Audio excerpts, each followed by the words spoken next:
Question देखिए, इसमें दिया है कि एक 15 सेंटीमीटर फोकस दूरी वाले अवतल दर्पण से कितनी दूरी पर वस्तु रखी जाए कि उसका 5 गुना बड़ा वास्तविक प्रतिबिंब बने। मतलब 5 गुना हमें प्रतिबिंब प्राप्त करना है किसका, वस्तु का। तो कहाँ पर रखी जाएगी, तो इसका मतलब हमसे पूछा क्या है, यू पूछा है, यू पूछा कि यू बराबर होगा क्या। और यहाँ पर दिया है यम आवर्धन क्षमता कितना दिया है, 5, मतलब 5 गुना बड़ा दिया है ना। तो जो बड़ा दिया होगा वही आवर्धन क्षमता हो जाएगा। लेकिन दर्पण कौन सा है, अवतल दर्पण है, तो यम बराबर यहाँ क्या हो जाएगा, -5। क्यों ऐसा होता है, क्योंकि इसका प्रतिबिंब कैसा बन रहा है, उल्टा बन रहा है। जब उल्टा बनेगा तो तुम लोगों को ये चीज़ बताया है ना, ये वाला जो है चिन्ह परिपाटी में, तो जैसे उल्टा बनेगा तो ये नीचे बनेगा और नीचे की दूरी क्या हो जाएगी, ऋणात्मक हो जाएगी। जैसे I/O होता है तो वो पॉजिटिव होता है हमेशा, I नेगेटिव होगा कि नहीं जब उल्टा बनेगा। तो इसलिए m बराबर क्या आ जाएगा यहाँ, -5 हो जाएगा। ठीक, फिर इसके बाद हम जानते हैं कि m बराबर क्या होता है, -v/u। इसके बाद यहाँ से हम निकाल लेंगे -5 बराबर v/u, यहाँ से कैंसिल हो जाएगा तो v बराबर क्या हो जाएगा, हाँ v बराबर 5u हो जाएगा। ठीक ना। और फोकस दूरी कितना दिया है, 15, यानी f बराबर दिया है ऋण 15 सेंटीमीटर हो जाएगा। अच्छा ये 15 रहेगा, ये 15 सेंटीमीटर हो जाएगा। अब फोकस दूरी क्यों ऋणात्मक रहेगी ना, क्योंकि ये कौन सा दर्पण है, अवतल। अवतल दर्पण के लिए फोकस दूरी क्या होती है, ऋणात्मक होती है। समझ आई बात। हाँ, अवतल दर्पण के लिए फोकस दूरी हमेशा ऋणात्मक होती है और वस्तु की दूरी चाहे कोई भी दर्पण हो हमेशा क्या होती है, ऋणात्मक होती है। यू हमेशा ऋणात्मक होता है। ठीक ना। चलिए देखिए, इसके बाद यहाँ से लगाइए इसको,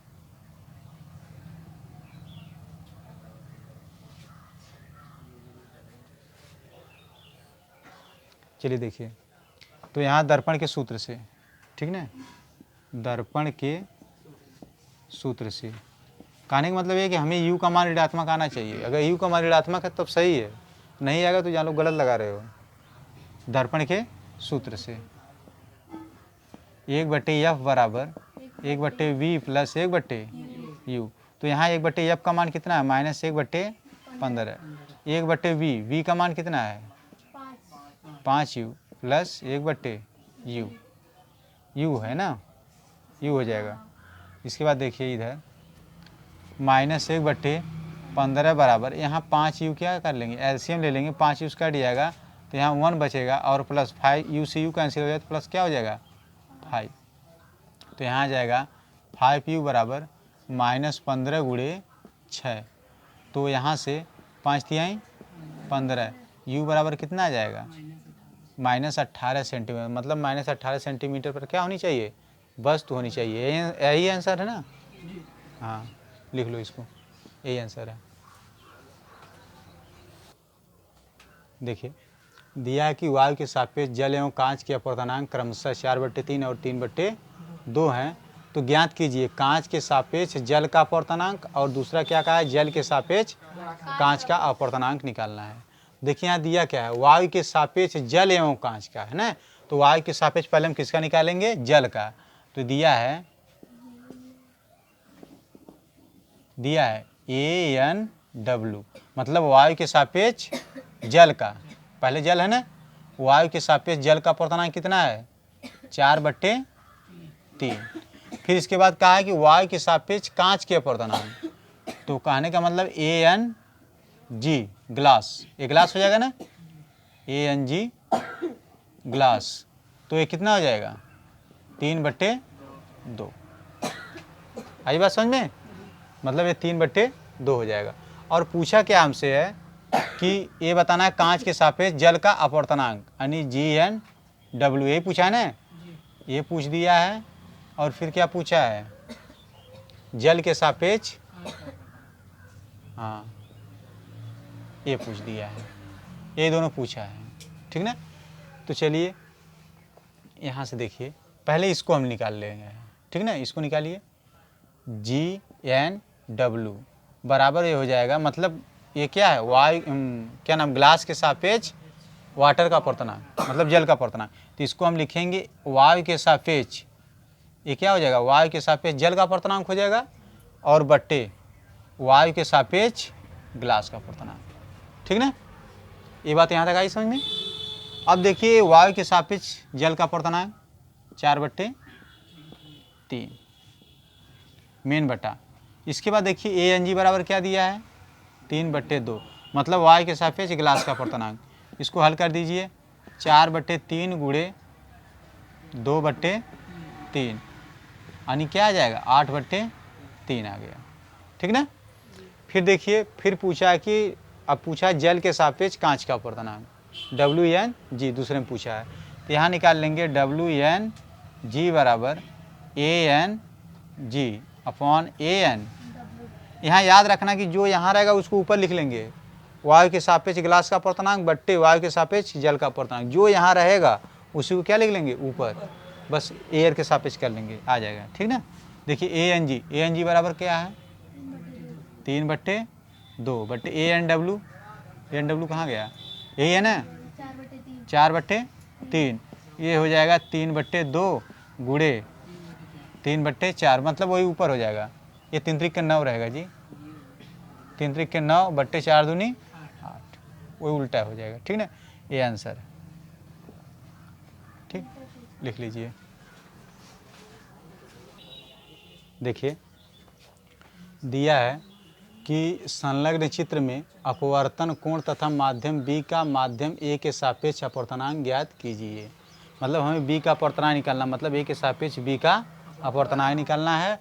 और कहा कि कौन सा माध्यम सघन है, हमें बताना है कि इसमें कौन सा माध्यम सघन, माध्यम A सघन है कि माध्यम B सघन है, और क्यों सघन है हमें ये बताना है। ठीक ना।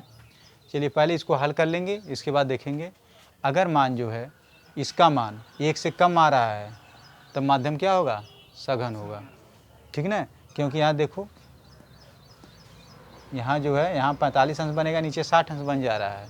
तो जब कोई किरण सघन माध्यम से विरल माध्यम में आती है तो अभिलंब से दूर न हटती है, तो जब दूर हटेगी तब ये वाला ये तो सघन हो जाएगा, तब ऊपर वाला ना, तो उसका मान इसका मतलब 1 से कम आएगा। क्यों 1 से कम आएगा, क्योंकि जो हमारा I होगा E लेस देन क्या होगा R होगा, तब I बट्टे क्या लिख देंगे R लेस देन 1, मतलब 1 से तब कम आएगा ना, ये बताए थे ना तुम लोगों को, तो इसीलिए हाँ 1 से कम आएगा। तो यहाँ आपतन कोण 45 है, अपवर्तन कोण 60 अंश होगा, नहीं होगा पर निकाल लेंगे कोण ना। चलिए निकालिए आपतन कोण I, आपतन कोण I बराबर 90 माइनस 45 बराबर 45। ये 45 आ गया कि नहीं, ये पूरा 90 डिग्री हो जाएगा, और 90 माइनस ये 45 निकाल देंगे। ये 45 दिया है, संलग्न चित्र लिखा है ना, तो यहाँ क्वेश्चन में नहीं लेकिन यहाँ दिया है। ठीक, फिर इसके बाद देखिए अपवर्तन कोण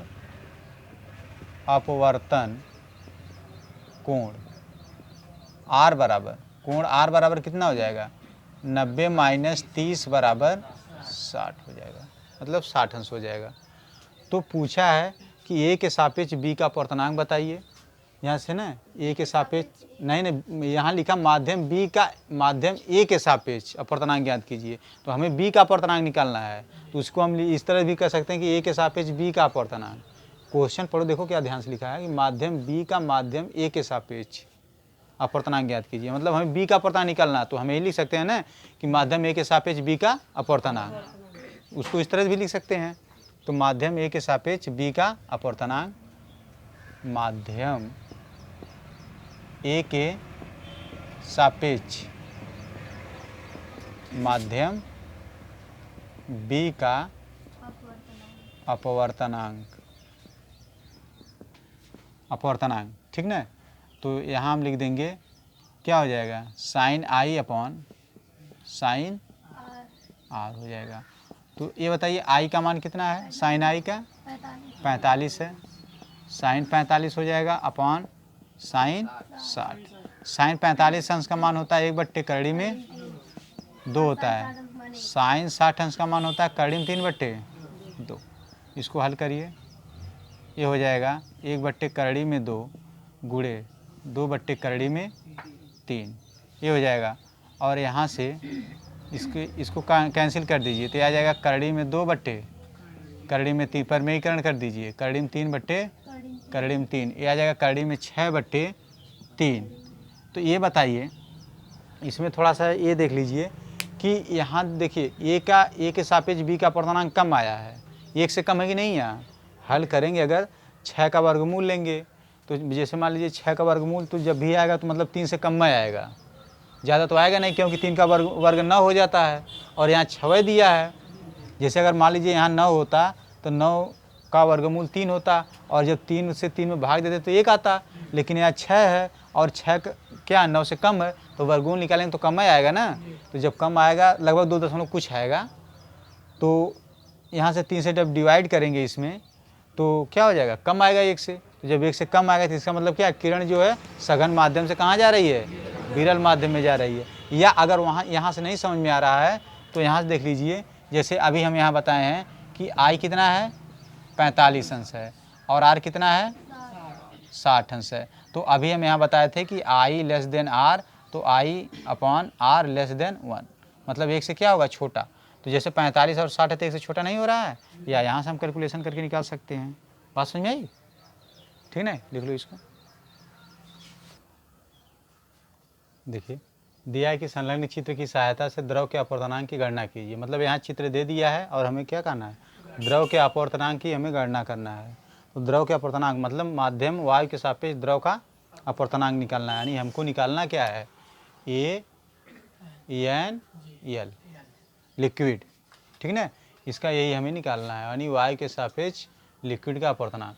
तो सबसे पहले हमें जब निकालेंगे तो यहाँ से एंगल पता होना चाहिए, एंगल पता नहीं है तो यहाँ से हम एक लंब खींच लेंगे, इस तरह से यहाँ से लंब खींच लीजिए, ये जो हो जाएगा लंब हो जाएगा, ठीक ना। तो हमको ए वाला एंगल पता होना चाहिए और ए वाला एंगल पता होना चाहिए, तभी आएगा ना। तो चलिए यहाँ से ए जो है आई है, ए कौन सा एंगल है, आर है, ठीक ना। चलिए देखिए आई बराबर कितना हो जाएगा, यानी आपतन कोण आई, आपतन कोण आई बराबर कितना हो जाएगा 135 माइनस 90, क्योंकि ये इतना 90 डिग्री बनेगा ना, ये यहाँ से लेकर यहाँ तक ये कितना रहेगा 90 डिग्री रहेगा। तो हम 135 में से 90 घटा देंगे तो कितना आ जाएगा 45, मतलब आई बराबर कितना आ गया 45। इधर देखिए ये कितना यहाँ से यहाँ तक है, 120 है, ठीक ना। 120 में से कितना घटा देंगे 90, यानी अपवर्तन कोण आर बराबर 120 माइनस 90 कितना आ जाएगा 30 अंश।